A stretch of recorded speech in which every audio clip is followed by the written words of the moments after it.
Good morning, everyone. Mosley coming to you live. Treadmill Talk number 12. Saturday morning. We'll get him. Get this thing going.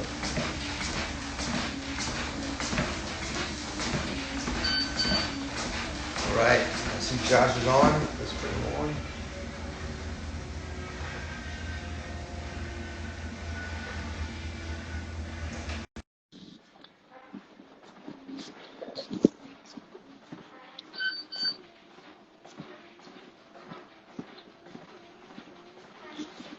Hey Tank, what's up? What's up, man? Good morning. How are you? Good, how are you, man? I'm doing. Are you on the shitter? No, that was earlier. I'm on my front porch. Okay. How are you? Good, how you doing? I'm doing well. So we're going to jump into a speed round, couple questions, and then we'll get into some serious questions after an introduction. Favorite ice cream? Let's go with mint choc chip. Oh, It's tough to beat, right? it is. You do a lot of hiking. What's your favorite hiking shoes? Ultra. Ultra. Yeah, not a lot of people know about those, or at least unless you're a hiker or a trail runner. They're a trail running shoe, and they're great for hiking. A lot of people that hike still use, your traditional hiking boots, but it's a trail runner, and it's a great shoe. Big toe box. I did 30 miles over 2 days in Arkansas a few weeks ago, and it rained the entire time. I had 0 blisters. Great Wow. shoes. Yeah, awesome shoes. That's huge. I'm gonna get a gear list from you here in a little bit. I'm gonna ask you some questions about everything you wear. But do you wear those while you decoy as well? Sometimes, yeah. I like a trail runner where I'm decoying. I actually use an Adidas trail runner. I've been wearing those actually for at least a year. But yeah, I've been known to throw on the ultras when I'm decoying too. But I prefer the trail runner over a cleat or something else. I see a lot of guys in Salomons, and those are great. Nice. John K. said Crocs. Yeah. Yeah, when it gets real hot in Texas, those Crocs aren't a bad idea. Hey, if you could be on any game show, what game show would you be on?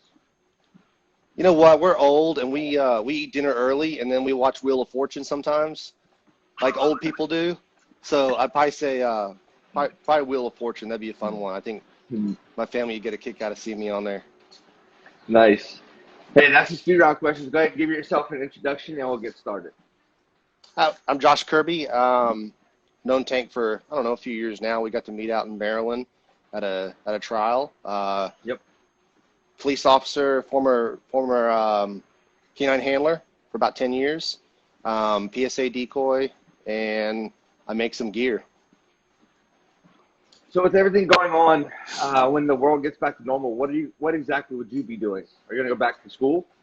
Yeah. So my day job right now, I teach criminal justice. So I've been doing a lot of online teaching right now, and that, at least for us, wasn't that hard of a integration. A lot of our classes were online to begin with, and yeah, I mean, honestly, we're starting to opening things back up in Texas, and we're already very much back to normal here, or at least getting back to normal here, and that just happens to coincide with summer. So I've been out of school since spring break, and I don't think I'm going back till August. So Wow. my normal will be hopefully the summer. Wow. All right, let's jump into some questions. So give me a gear list, top to bottom. Let's do training day gear list and trial gear list. Okay, so training day gear list. We're actually about to train right now. We've got training in about an hour. So training day, I have a suit for training. That's going to be some comp pants, semi-comp top, ball cap, keep the sun off, a few sleeves, neoprene underneath the suit, especially on a training day. Trial day looks a little bit different. I have a lighter suit, a full comp suit for training, and I always try. Big thing with PSA decoying is make sure you have some clatter sticks in your bag, because we tend to go through those at a trial. Make sure you got some in reserve on standby. So really just a different suit, for a trial day versus an actual training day.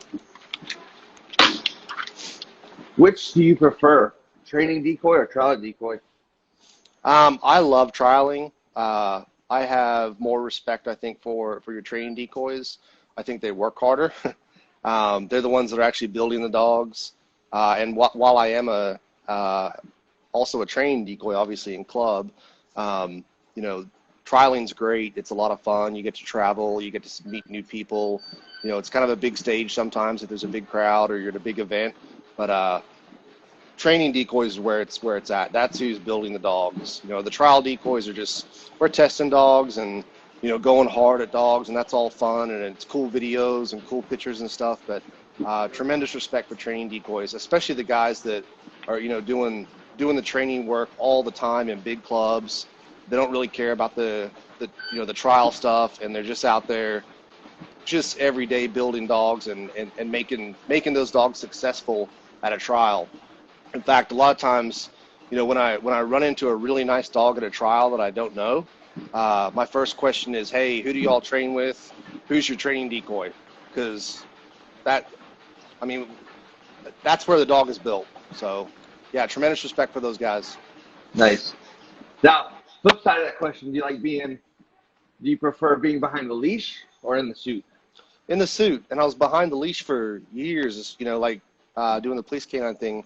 Fruit. Sorry, my dog's out here in the front yard sniffing around doing dog stuff.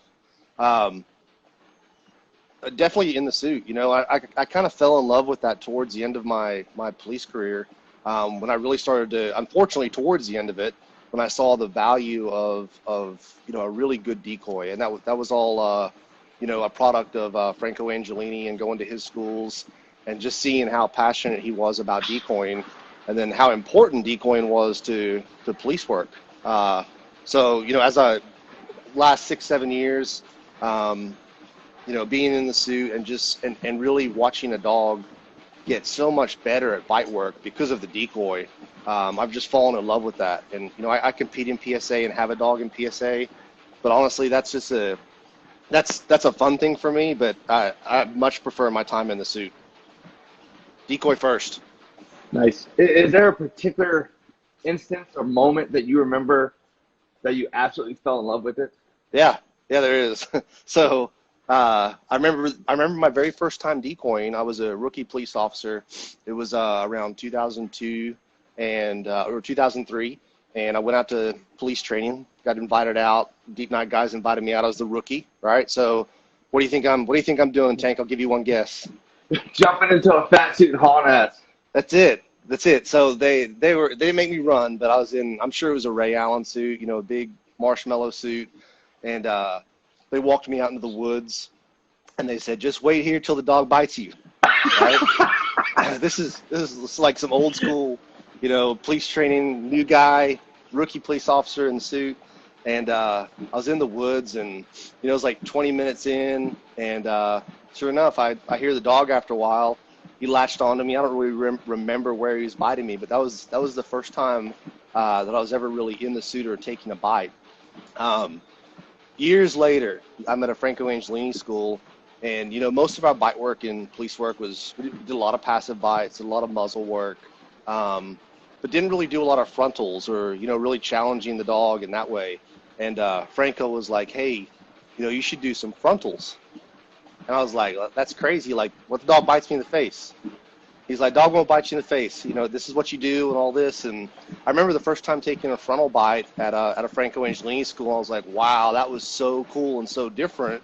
And you could really see how much you can work the dog when you're having that intimate interaction with the dog that's attached to the core of your body, and you're kind of face to face. You know, instead of that dog being on your tricep and really can't see each other, and you're more of a chew toy. So I kind of fell in love with frontals thanks to Franco Angelini. And then I found PSA, and PSA is just full of frontals, and I love frontal bites. Yeah. I'm going to have Micah make you that shirt and send it to you. Hashtag I love frontals. Yeah. We've got, I don't know if you know Joe Parks. We were at a meet and greet. I think it was a Tampa Bay trial. But Joe Parks is a Midwest judge for PSA, and we were joking. We're at a meet and greet, and everyone's, you know, kind of saying hi, and, you know, you're doing the side hug when you meet everyone, right? So it's like, hey, how's it going? You do the side hug because it's the courteous thing. But Joe and I were laughing. We're like, this is PSA. we do frontal bites. We give frontal hugs too in PSA. So we made shirts that said frontal bites, frontal hugs, and we wore those at the next event we were at. That's funny. Yeah, I think I've never met Joe personally. Micah has. She went out to Ohio to do some video or to shoot some pictures for those guys, and I think we actually got a couple of his shirts. Yeah, Joe's a good dude. So you haven't seen any of the questions, right? Just like everybody else. No, we haven't even talked. Yeah. Okay, good. Let me see. I want to put them in order.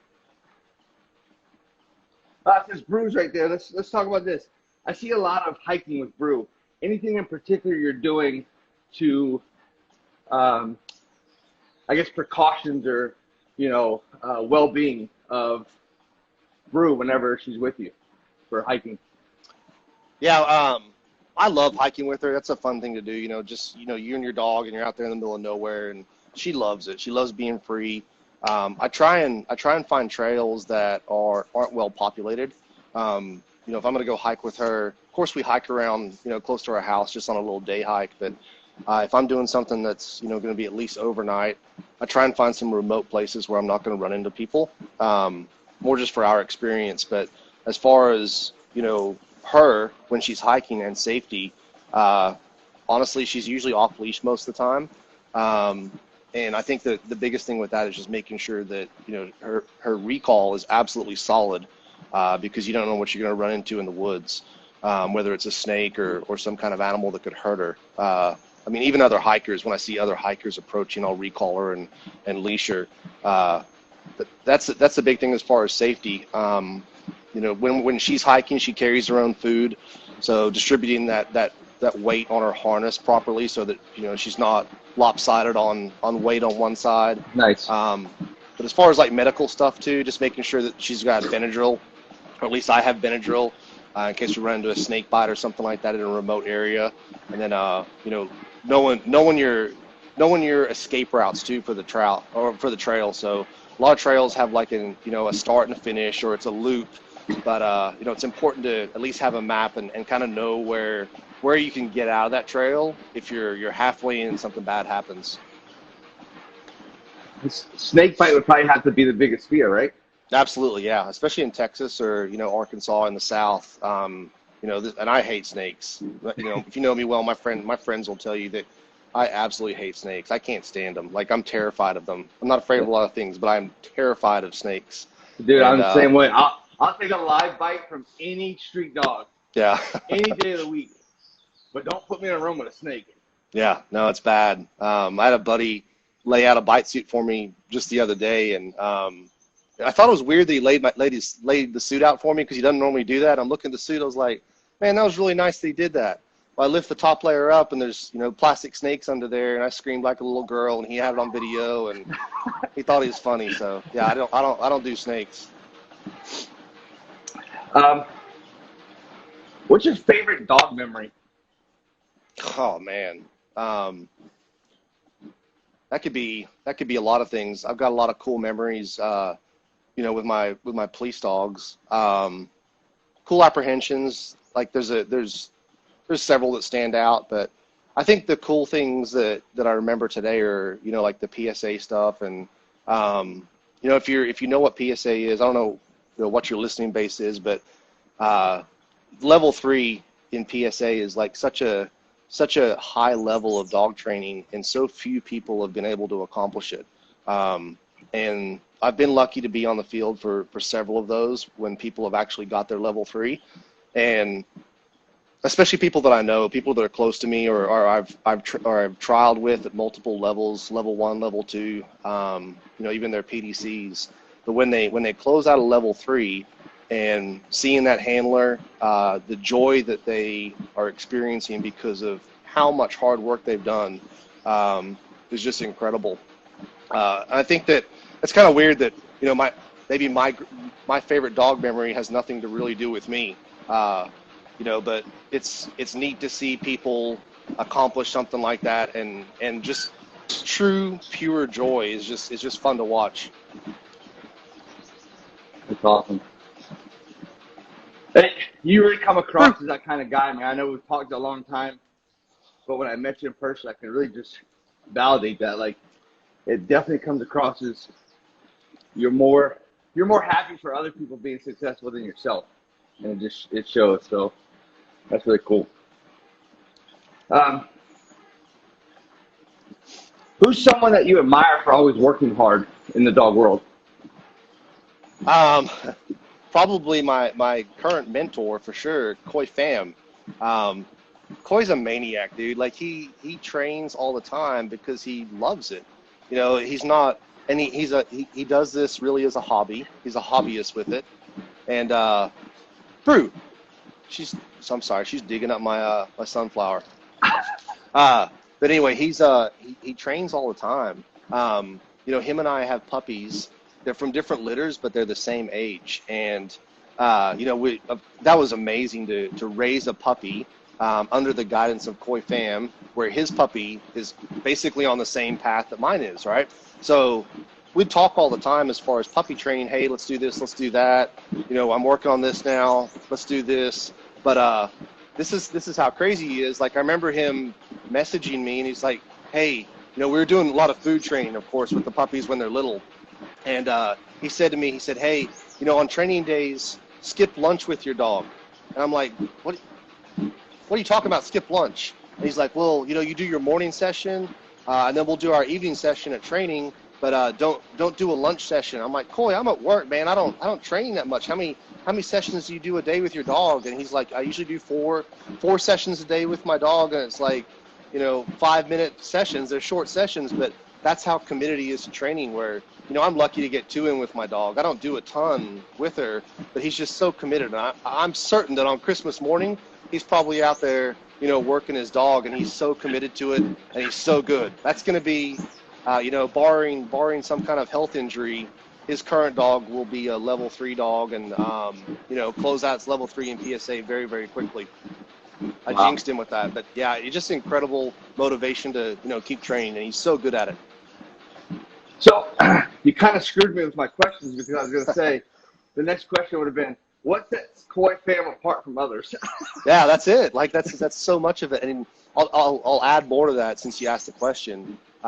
He reads dogs so well, and you know, like, we've got a very diverse club. We've got people from all different backgrounds in our club, whether it's search and rescue, police, different sports, which is that's a great balance for the club, because we bring different training ideas.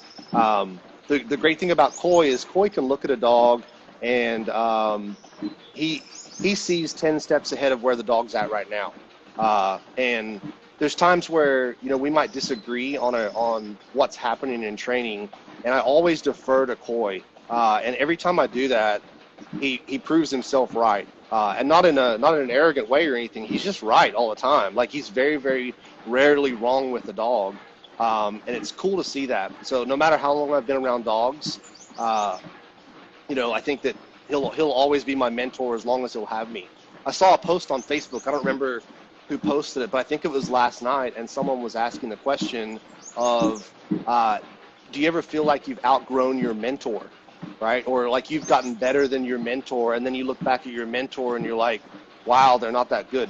That'll never happen with Coy, because Coy's forgotten more about dogs than I'll ever know. Wow. Wow. From the mentor standpoint, because I know I'm very sure you've mentored people in suits. He's your mentor in the training and dog in general. How important as a mentor is it to be just that and be open and honest about everything you're trying to help somebody with? Yeah, I think it's you know, very, very important. Everyone has to have a mentor. If you don't have a mentor, you need to find one. And that can be a very hard thing to do. You know, some people just struggle to find people to train with, let alone someone who's really good that can actually take them on and mentor them. You know, when it comes to, you know, looking back as a canine handler, and when we had new canine handlers that would come in, mentoring them and, you know, teaching them how to train, you know, how to be passionate about what they're doing. Hopefully the passion's there, but, you know, directing that passion in the right way. But same thing with decoying. You know, lots of people put on the suit. I'm sure you've seen this by now, Tank. so many people want to decoy, and they're very, very passionate about it to begin with. And, you know, I think as someone who's mentored other people, I hate to say this, I'm very skeptical of that to begin with. You know, I love their excitement, I love their passion, but let's get bit a few times, and, you know, let's bleed a little bit, let's wake up sore, and let's, you know, go decoy the next day, even when you're sore and you don't really want to. And once you've done that for a while, then I know you're serious. So, you know, people need to find decoy or find mentors, but it's important to, you know, really stick with something too, and have a good learning environment to, you know, hone your skills in. Yeah, and it could be a catch-22 because, you know, when I first started, I was very gung-ho, motivated. I thought everything I had to do, everything I did, I had to put out on social media so people can see me, and that wasn't the case. I let over time, and the people that I was working under and around, I guess, do the talking for me, if you will. Yep. That proves it. So I get you, because when I first started, people were very skeptical. Oh, here comes a guy, buys a suit, jumps in the suit, and thinks he's a decoy, you know. So I guess for the young guys, you just got to stick with it, and you'll eventually put yourself where you need to be. That's absolutely true. It's absolutely true. I heard, I'm sure you know who Sean Siggins is. He's our director of decoys for PSA. He was talking about a lot of the, you know, like PSA decoys putting themselves out there and showing video of their work. And, you know, one of the things he said is he's not even on social media, but he knows who's doing work and he knows who's doing good work because, like you said, people do the talking for them. You know, so it's, you know, when we post videos, especially in our club, a lot of times it's just almost everyone in our club is a hobbyist. And it's like, hey, here's some cool stuff we're doing. There's no motivation. Like, we get nothing from the video apart from, hey, look at what we're doing and it's cool. We're having fun. You know, and I think you can tell a difference pretty quick when someone's doing it for fun, or doing it to kind of like, just, you know, hey, check this out, this is cool, versus, you know, trying to promote themselves. When they're trying to promote themselves, it's often very obvious. Yeah. Like I said, I think it's a catch-22 because you can be passionate and just really dive in and almost jump in the wrong end of the pool. You know what I mean? You can. A lot of that depends on the group you're with too.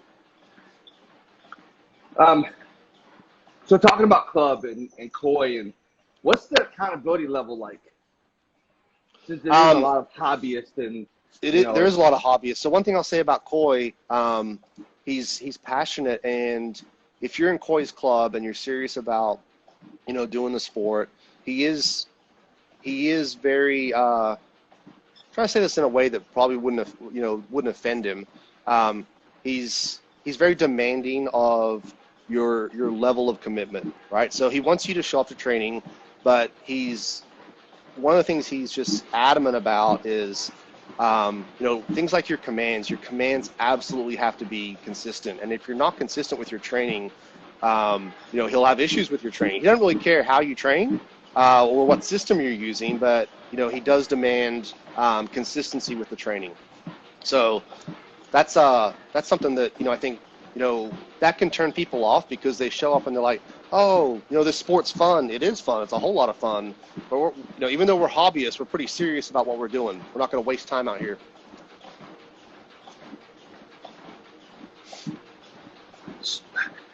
I mean, I'm guessing you guys have a waiting list probably to get into the club, right? You have it. Yeah, it's limited. Absolutely, yeah. It's almost always full.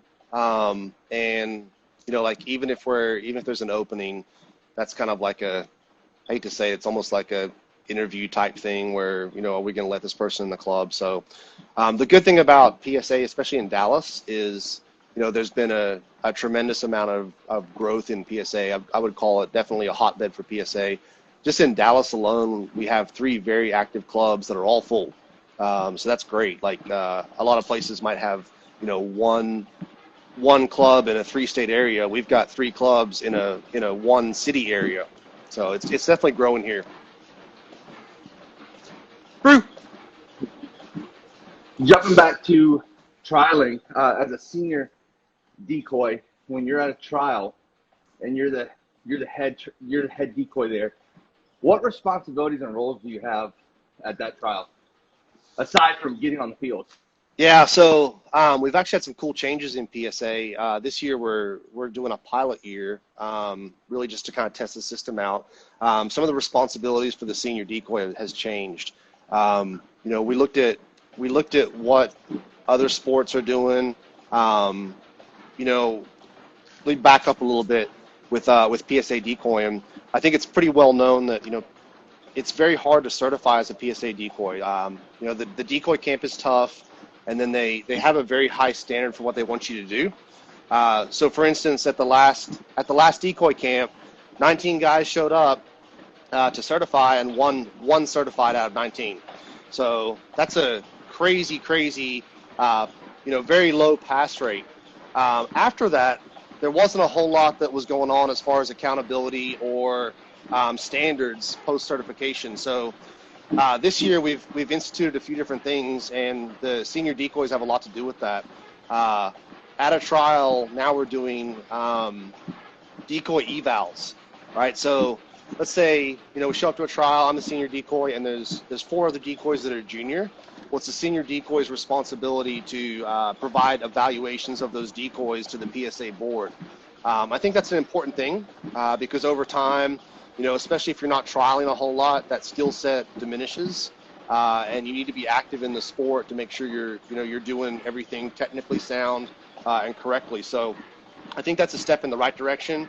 But the senior decoy at a trial, you know, at least for PSA, their big responsibility is to liaison between the judge and the other decoys. So it's honestly a lot of work. You know, if you're doing your job as a senior decoy, not only are you on the field sweating all day and you know, taking catches and driving dogs and all that, but you're also really, you know, giving input and deciding who's going to work what scenario. So there's a lot of mental work that goes on, and then you're also you know, making sure all those decoys are where they need to be on the field, ready for judges meetings, ready for decoy walkthroughs, making sure all the equipment's ready. So it's a pretty tiring day if you're senior decoy in a 2-day trial. It's a big trial.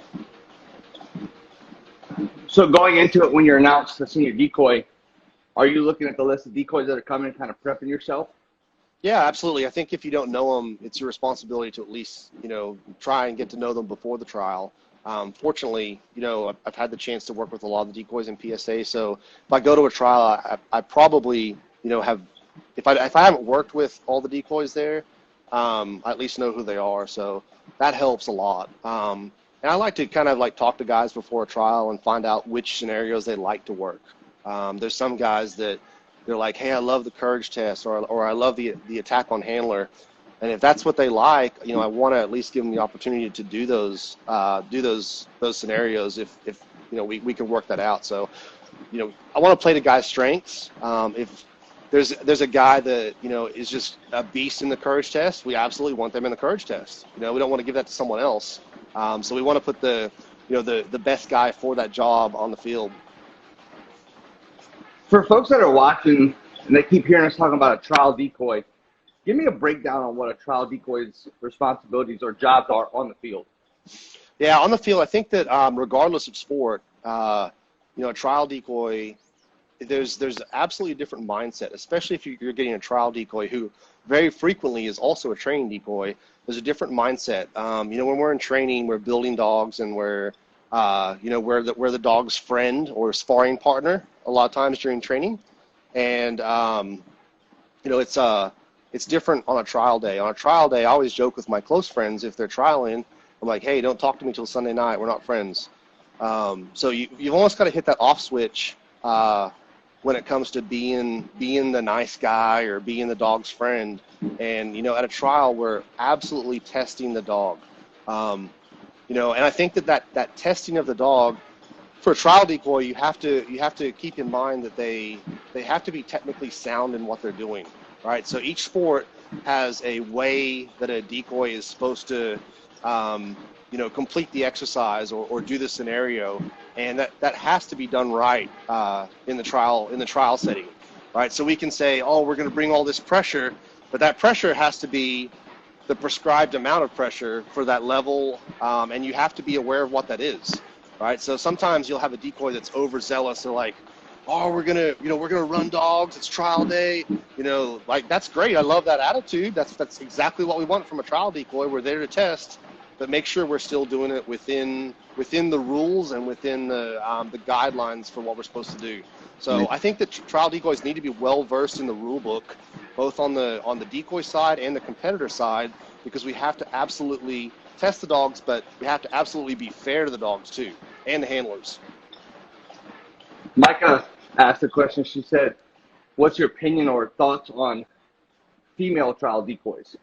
Yeah, there's some incredible ones out there, and I'm a huge fan of them. All right, so without sounding sexist or anything, there's some biology involved with this, and there's some genetics and all that kind of stuff, but it's hard to decoy. It's hard to decoy a big 2-day trial. On Sunday night, you're smoked, right? So typically, right, guys are stronger than females, and when a female steps on the trial field and can do everything as well, if not better, sometimes than a lot of guys, I'm a huge fan of that, and I'm a big fan of female trial decoys. I'm a big fan of female decoys in general, just because there's a level of toughness there, and a level of strength that is required.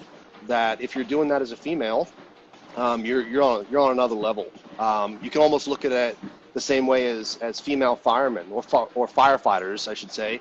You don't see many of them. They're just not out there, and a lot of that, and the statistics show this, is because they can't pass the physical test because there's so much strength involved, right? So a lot of that, I look at decoying the same way, in that it's very, very hard to do, and if they can do it, yeah, I'm gonna clap for you and cheer for you all day long, because I think that's fantastic. Nice. Decoying is a very perishable skill, and if you don't get the time in the suit, it definitely shows. So for folks that maybe aren't attached to a club, what recommendations do you give for them to just stay on top of things? You cut out a little bit. What's the first part of the question again? So since decoying is such a perishable skill, yeah, if you're not a part of a club that you can get a bunch of suit time in, what recommendations would you have for them? Yeah, if you're not part of a club, skill set and maintaining that technique is hard. I think, I don't know if you've had times where you haven't decoyed for 2 to 3 weeks, and then you go out and take that first catch again. If you haven't been taking those catches,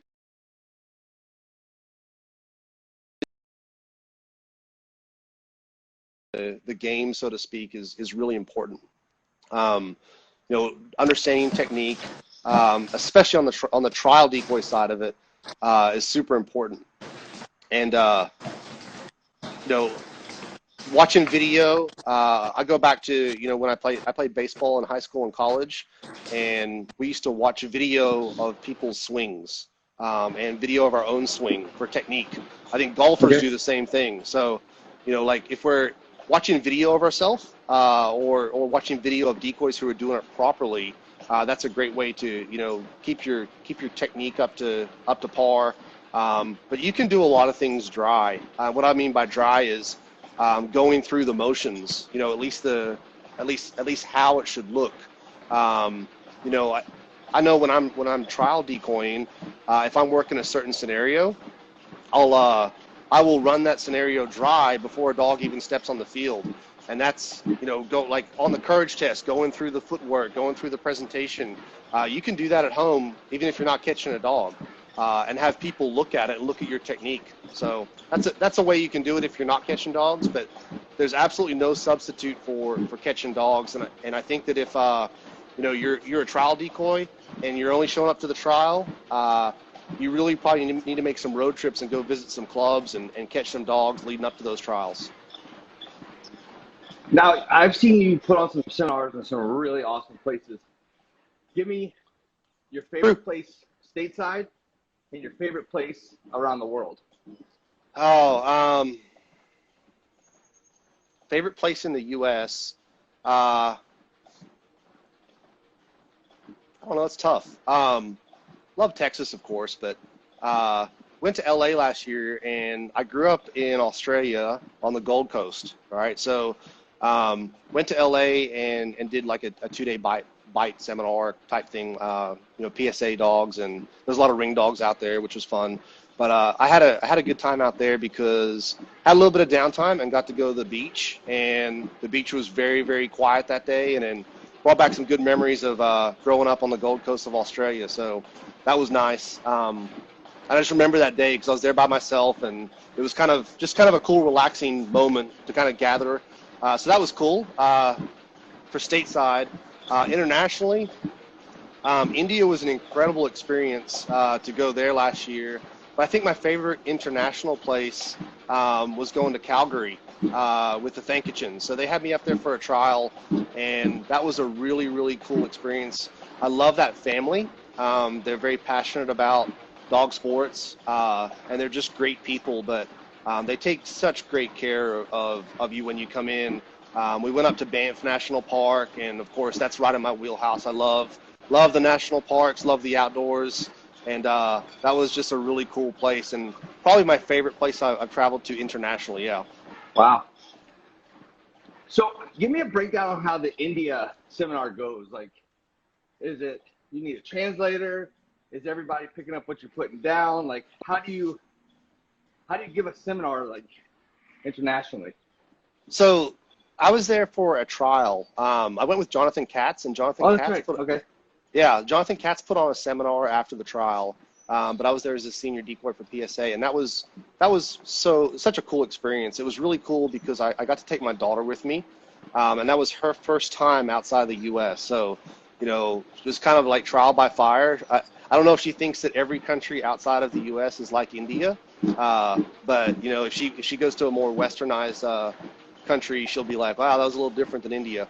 India was cool. I'll say this about India: you will never meet. I don't care where you go. You will never meet people that are more passionate about training and dog sports than the people in India. What they have to do to be able to train is crazy. Even finding a training field is a challenge in a country that has the population that they have. But even acquiring dogs, like acquiring the right type of Malinois or the right type of German Shepherd, they have to go through some pretty crazy hoops just to get those dogs in their country because they're not allowed to import. So there may or may not be some smuggling going on through some other countries to get those dogs in there. Wow. But it's just cool, man. Like, they're so passionate about it. And on the decoy side, there's a decoy in India named Anway, and he messages me all the time with decoy questions. Yep. But just being able to actually meet him in person and see his passion, it was so cool to see how much they want to learn, but how they also want the sport to grow, and they want dog sports to grow over there. And they're just great people, and they treat you so well. I was a little bit nervous about the food going over there, and it was incredible food all the time. It was just so good. But definitely like a once in a lifetime type opportunity. I hope I get to go back someday because I love the people. But yeah, it was just a cool experience. What was your daughter's thoughts after the trip? This is funny. You got that long. We had like a 17-hour direct flight from New York to Mumbai, and it's rough. You're back there in economy, and it's close quarters, and we'd eaten Indian food for 10 days straight. And like I said, the food was great, and I love spice because we're from Texas. They put spice in every single meal.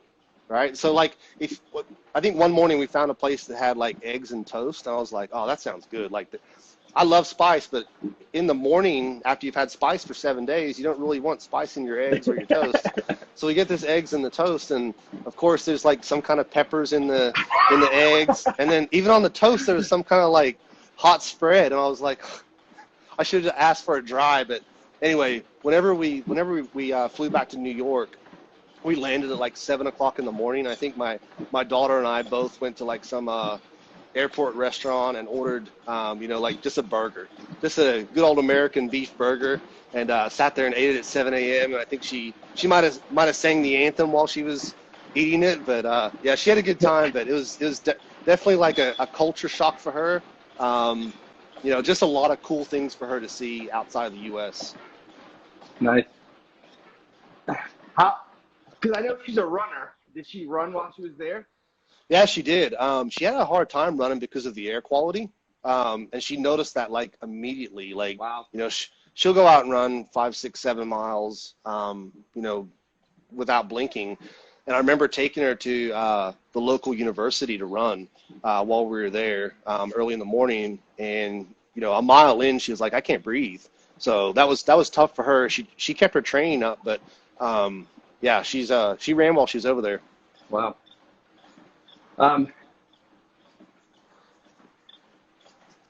So with the gear that you make, which is some amazing high quality gear, I can vouch for that because I've got some.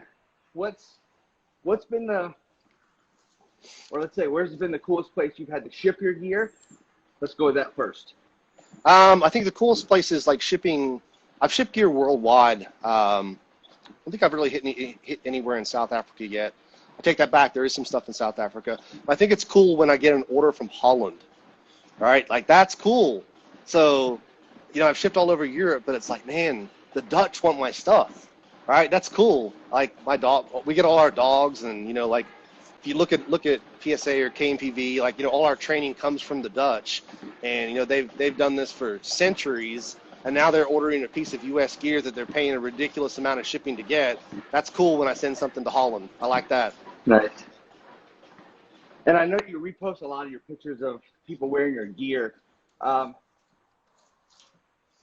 Give me something that's probably your most or your favorite memory of your gear being worn on a particular dog. Yeah. I see my gear a lot on the trial field, which I love. There was a cool time when we were in Little Rock, Arkansas. Derek Rose and Stacy Beller were both competing in the level 3. And part of their level 3 scenario, I think it was the start of obedience, they had to put their dog on an agitation collar, and the decoy had to stand in front of the team with no equipment on, agitate the dog so the dog fires up. They wanted to see, you know, a nice civil response from the dog for about 10 seconds. And so there's a lot of trust going on there with the decoy because the decoy is stepping in front of a dog that will absolutely bite you for real, whether you've got equipment on or not. And they're trusting the equipment that's on the dog. Well, I was the decoy doing the agitation with no equipment on, and I'm looking at those guys, and of course I'm checking their gear, right? Like, you know what that's like, especially stepping in front of some police handlers. You're looking at their gear, you know, checking to make sure they've got the right stuff on. And I look down, and they've both got a Kirby leash and they've got a Kirby collar. I'm like, we're good. We're good. I got no problems. And if I do have a problem, then, you know, I know who to take it up with. So that was kind of cool seeing that on the trial field and, you know, seeing my own gear. It's fun working a dog, especially if I don't know the dog or the handler. And, you know, they send the dog on me, and I'm looking down. I'm like, hey, it's one of my collars. It's kind of cool. That's kind of fun to see. That's awesome. Let's see. Favorite dog, hardest dog, scariest dog. Favorite dog, apart from my own, my favorite dog that I've ever worked, probably my dog's dad, Tuco, level 3 dog. I think he was number 22, maybe. But he's a beast. But he's also, what I love about him, and one of the things I wanted to see in a dog that I got was how social they were away from the field. And Tuco and my dog Drew are just like that. So I'd say Tuco's my favorite dog ever for a lot of reasons. It's one of the reasons I have a Tuco puppy. What was the next one? Hardest dog? Hardest dog. So when we say hardest dog, are we talking about like hardest hitter, toughest dog? What do you mean by hardest? Let's go hardest hitter. Hardest hitter, I would say is, and this sounds so biased because I'm naming two of our own club dogs. There's a dog named Luco, all right, owned by Sandra. And if you know anything about Luco has a reputation at the 2018 Nationals in PSA. Took down Sean Siggins, all right. So if you know who Sean Siggins is, he's He's about as big and as wide as my house, and he does not go down easily, right? So of course we were giving Sean hell for going down because Luco knocked him down, and Sean said to me privately, I don't know if this is true or not. Sean's been around a long time, but he said he's tripped in trials, but he's never been taken down in a trial, right? So he might have like slipped and fell or tripped on a leash and fallen, which happens. It happens at trials, but he's never had a dog take him down, and that was the first time that happened. So he, I tell our club decoys, if you can decoy Luco at training, you can decoy any dog. Like, you're not going to have a problem catching any other dog, because if you can catch this dog, he just bangs, dude. He launches from so far away. And he's big. He's a big dog, but he has the speed of a small dog. And then that launch on a frontal courage test, we had a trial in Arkansas where it was on a football field, and we had video from him up above, and his launch, I think, was it was something ridiculous. Like, he was launching like 15 feet before the decoy. It was huge. I think they've actually used that video. If you go to the PSA website, on the desktop version, if you're on your computer and go to the PSA website, there's like a video that rolls in the background. That's Luco, right? That's Luco on a courage test, and you get to see how fast and how far he launches from. So he's the hardest. What was the next one? Scariest dog. I think scariest dog. That's kind of hard. I think on this one. Sorry, it's terrible when you're being interviewed and you got to think about a question. It's all good. I don't know that. I don't know that I would say that I have a scariest dog. There's been scary scenarios, like where you're doing some kind of weird decoying thing that could get a little dicey. There's not a lot of dogs I'm just like afraid of. I don't mean that in like a macho way, but we're wearing suits. Like if you do your job, what's going to happen? Like, I don't really know what the scary part of that is if you've done that a while. So let's say scariest scenario, because you're probably going to talk about the one I'm thinking of. If not, I'll ask you about it. So go ahead. Okay. So this was a scary scenario, and this had to have been a fun trial because I've mentioned it twice. It was a Memorial Day trial in Little Rock, and again it was Tuco and Casino were out there, Derek Rose's dog, going for the level 3. The scenario that I think was the scariest was Ted Summers and I were in the back of a van, and we did several scenarios in the van. It was just a fun level 3 trial. But I remember Katrina Williams was the judge, and she was explaining the scenario to us. And I want to say the scenario called for the decoy to be in a suit. They're in the back of the van, and they're wrapped up in a sheet completely, right? So there's no picture of what the decoy looks like. And I know these dogs. Like, I train with these dogs all the time. I'm like, these dudes are going to bite. They're going to bite wherever. Like, whatever they get to first, they're going to bite. Like, they're not going to, like, look around. And that was kind of the test to see if the dog would bite, just, whatever is there. So I'm looking at Ted, and, like, I think we had like a conversation about who has better insurance. Like, it's like, hey, man, this is kind of a scary scenario. And, of course, Ted's crazy. Ted's like, I'll do it. I'm like, good, because I won't, right? Because I know these dogs. We've done things like this in training, and I'm like, good luck with that. That was a scary scenario, and that was one that I was kind of glad that Ted took. If you watch that video, Ted's got it somewhere because he's posted it a few times. Ted was smart enough to at least, like, watch the dog come in. Didn't cover himself up completely. Had eyes on the dog, but it was either Tuco or Casino. It was one of them. Came really high, and I'm almost certain, I think it was Tuco, would have bit Ted in the head if he didn't really kind of at the last minute at least throw an arm up. You'll have to ask Ted about that if you get to talk to him, because that was a crazy scenario. That was scary. I was scared watching it.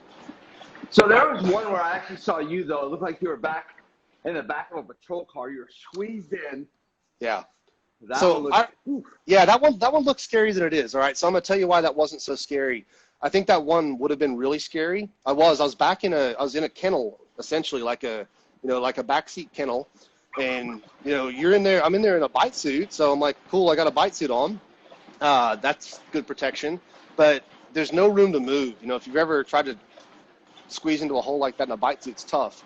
Now, that one looks scary because it happens really fast. And I think I had a GoPro like inside the kennel with me, so you can kind of see the angle the dog comes in.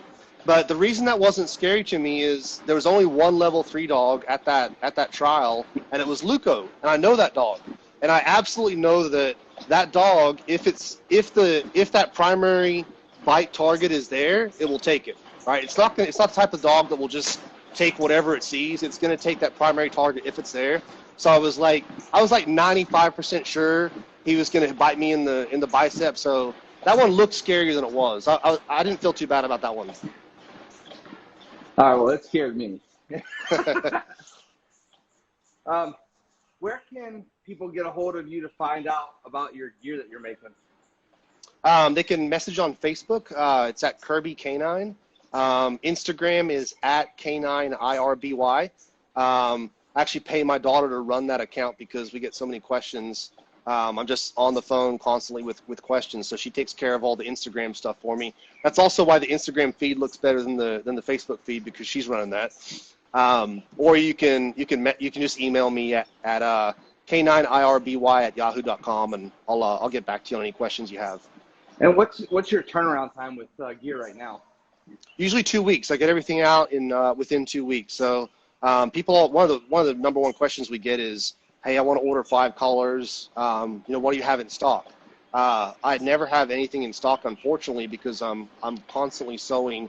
I'm basically a one-man show, so I do it all myself, and I'm constantly sewing to catch up with my orders. So 2 weeks is pretty reasonable, especially if you get something personalized. You get your dog names on there. It takes a little bit to get it out, but yeah, I can get everything out within 2 weeks generally. And what would you say is setting your gear apart from other gear out there, Josh? It's the quality, right? So there's, I've had my company for about 4 years now, and there's been a few times I've tried to get some help with it as far as getting some manufacturing done on it.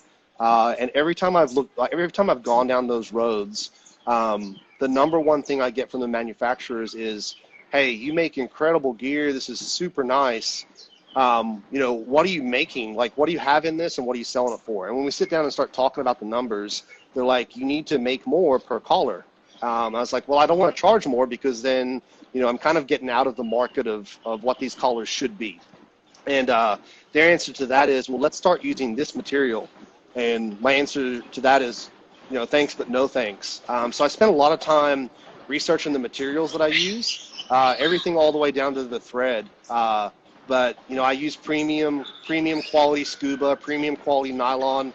The components are, the best that I can find. So I think you're getting a super quality product. And I've got eyes on everything that's going out the door. It's a little almost obsessed over it. Someone asked me about seconds. Do I sell seconds? And I said, no, I destroy seconds. So if something's not made correctly, there's been plenty of times I've been almost all the way at the end of the collar, and I look at it and it's not right, and I cut it up and throw it away. Wow. So, if you buy something from me, you're getting quality, and you're also getting components that are going to last you a lifetime. And when I say components, I'm talking about the buckles, the clasps on the leash, all that stuff. You can't outwear that stuff. And if your leash gets old, or your dog chews through it, you can send me back the components, and I'll sell you. Well, I'll sell you a new product for half price. Nice. That's cool. What's been the craziest name tag or name tape you've sewn? Dude, people come up with some funny stuff, man. Like, I don't know, like people. It's usually something along the lines of "Don't pet my dog," but there's some very creative ways that they say that, which they make me laugh. I'll see the order come in and I chuckle. Like I did one a little while ago that said like the name tape. All it said was "Care and respect the drip." Like that. Yeah. That's what the name tape said. I was like, that's like, you're seriously putting that on your dog. That's hilarious. So yeah, people their imagination just cracks me up. But the Carol Baskin stuff has been fun. Like, I've sold so many name tapes that said Carol Baskin said I don't have to out, and Carol Baskin sent me. People are just losing their mind with the Tiger King stuff. That's funny. I just want to read. JJ said Josh is a real honest human with solid morals and makes the best gear. Thanks, JJ. Comic Mouse and I absolutely love my K9 Kirby collar.